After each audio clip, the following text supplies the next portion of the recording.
Les doy la bienvenida al podcast de Lourdes Pacheco, Palabras para volver a casa. Les voy a contar que frente a la casa de mi infancia, en la calle Zapata 196 Poniente de Tepic, Nayarit, estaba el cuartel militar del ejército mexicano.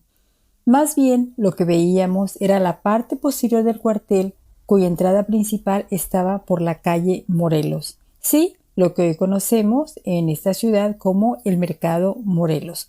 Porque cuando se construyó la zona militar fuera de la ciudad, entonces ese edificio, ese lugar se destinó al Mercado Morelos. En la década de los 60, mi padre nos enseñó a identificar los toques de trompeta, el clarín del despertar, la llamada a rancho, o sea, a comer, el toque de formación, el toque de despedida y la llamada a silencio en la noche, entre otros. En esa época casi no había relojes en las casas, ni se había masificado el reloj de pulsera, por lo que tanto los toques militares como las campanadas de las iglesias marcaban el tiempo. Los soldados salían del cuartel y las niñas de entonces veíamos su desfilar solemnemente.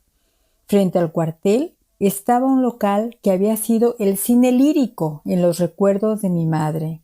En la década de los 60, en la parte de arriba, funcionaba una radiodifusora, creo que era la XEW, cuyo locutor, con su voz educada, nos saludaba al pasar. Por la misma calle Zapata, pasando la Durango, vivía don Roberto López, que entonces empezó a vender la salsa huichol en envases de cristal y tapa de corcholata como lo conocimos en sus inicios.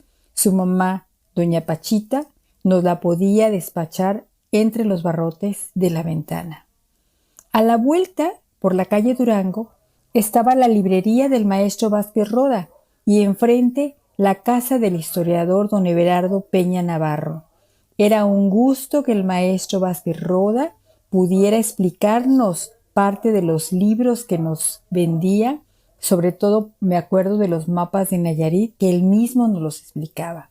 El historiador Everardo Peña Navarro lo veíamos en su solemnidad caminar por entre la banqueta donde nosotros también nos apresurábamos para ir a la escuela, y era un gusto ver a este señor tan elegante, tan circunspecto.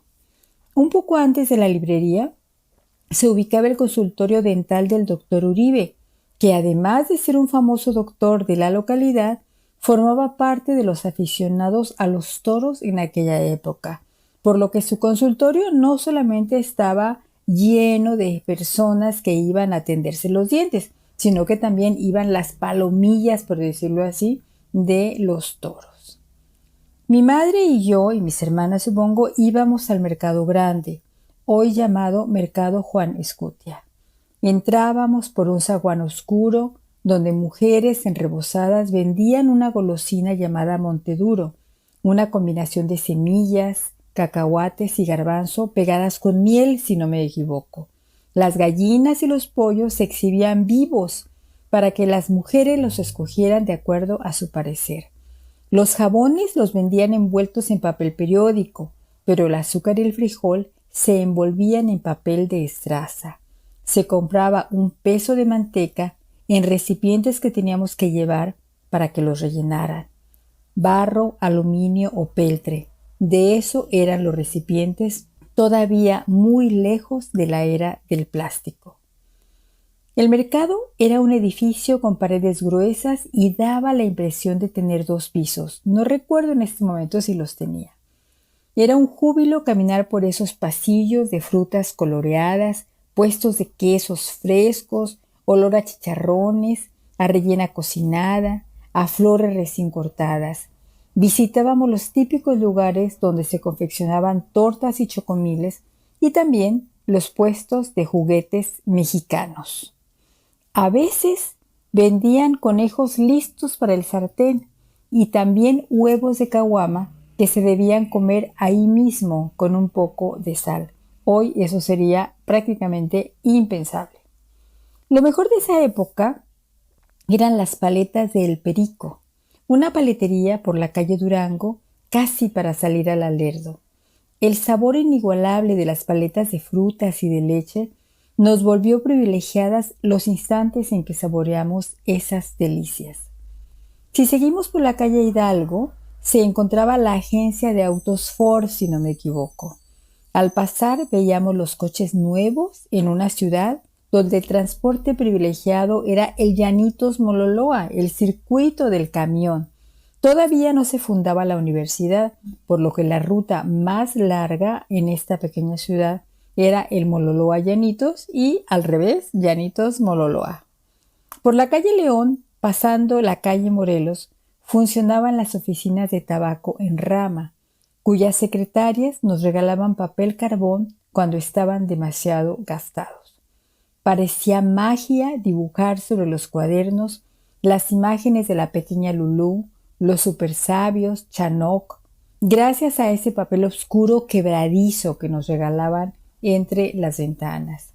Un poco más adelante, en la esquina, se encontraba un lugar donde fabricaban velas, así que nos entreteníamos viendo cómo los pabilos iban engordando en cada uno de los baños de parafina.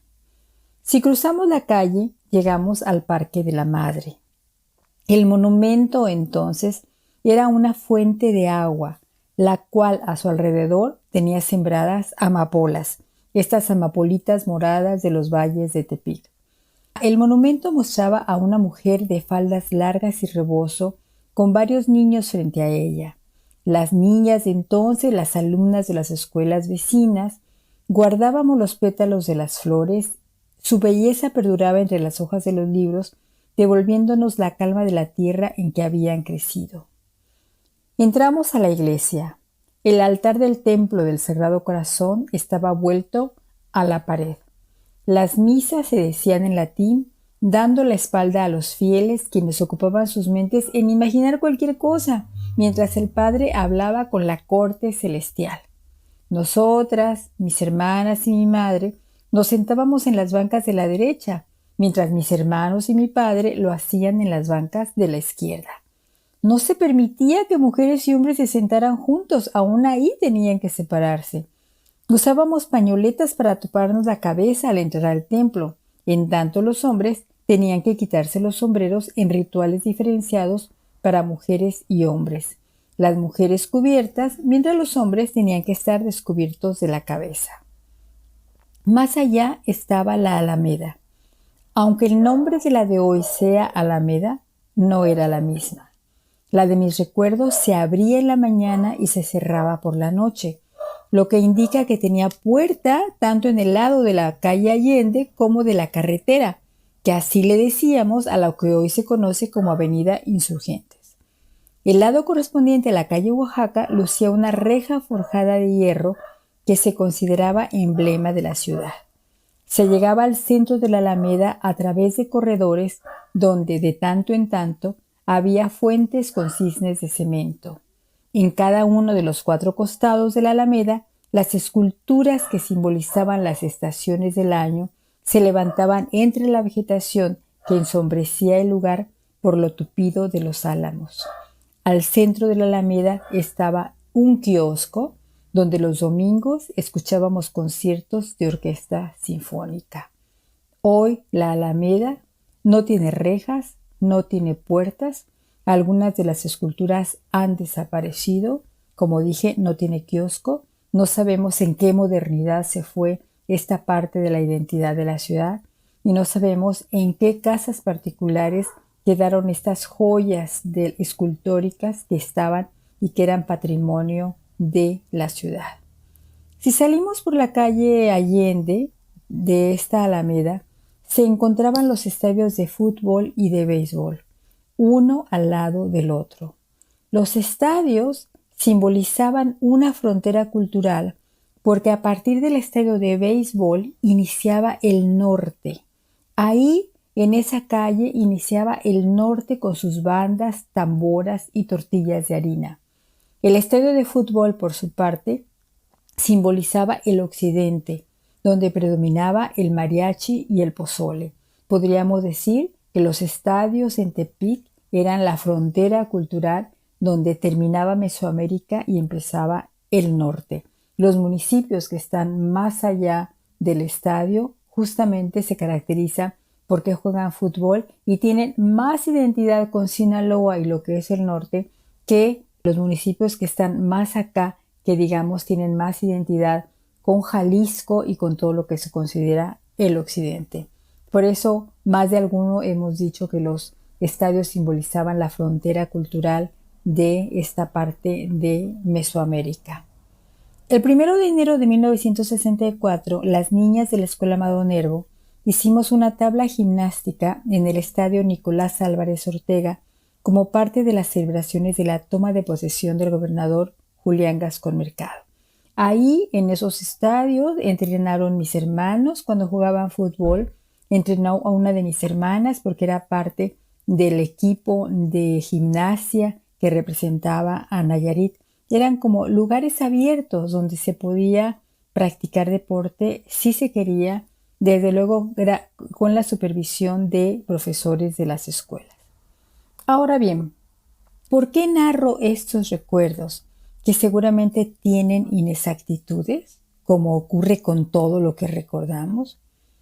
Porque la sola idea de reconstrucción del pasado no devuelve el pasado. Por ejemplo, ese estadio correspondió a esta época que estoy mencionando, pero una época que no regresará. ¿Cómo hacer volver la rueda del tiempo? ¿Cómo hacer liviano lo pesado? Solamente en ciencia ficción se puede pensar que podemos regresar a lo que ya no está. Pregunto, si pedimos que se reconstruya, ¿volverá también la zona militar al centro? ¿Volverá la reja a la Alameda? ¿Volveremos a saborear las paletas del Perico? No, eso no es así. El estadio Nicolás Álvarez Ortega no regresará porque fue demolido.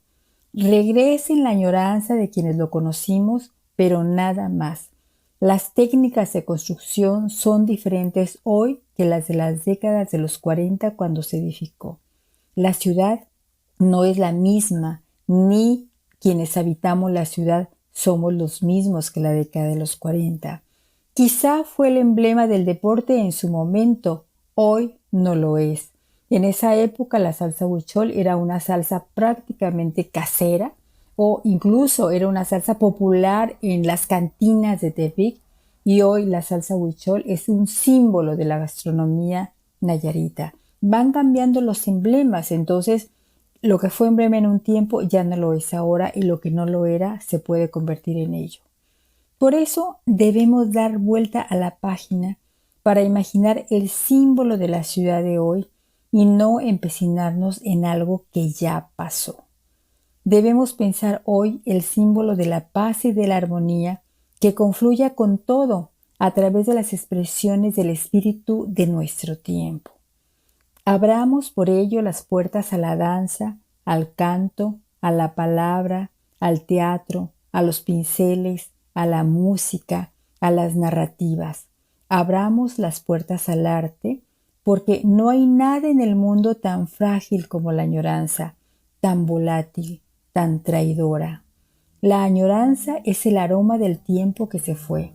Permanece inalterada un instante porque al siguiente se aligera. Todo lo que pasó no tendrá poder de turbación si lo dejas ir. Si te empecinas en ese pasado, te volverás piedra como las piedras que añoras, pero no serás piedra fundante, serás escombro. Soy Lourdes Pacheco y te espero en el próximo episodio.